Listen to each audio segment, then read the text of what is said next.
Hello guys, welcome back to this channel. In today's video, I'll be showing you how to sort and filter data in Google Sheets.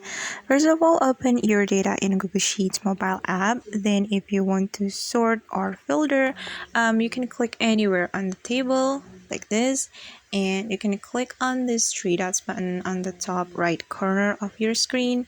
Then you gotta choose you gotta choose create filters. It's right here.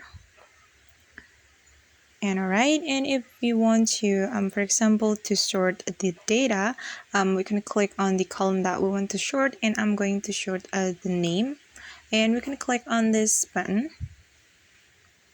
Right, for example, I'm going to sort the name from A to Z, and I'm just going to click on this A to Z option.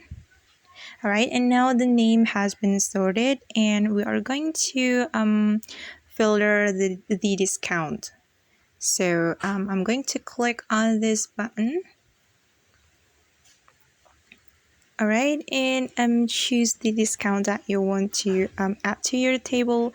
And for example, I'm going to choose 10% discount. So I'm going to remove this 15% and also 20%. Just click on it to remove it. And alright. Now the discount column has been filtered, and that's how we can sort and filter data in Google Sheets. I hope this video will be useful for you. Thank you so much for watching, and see you on the next video.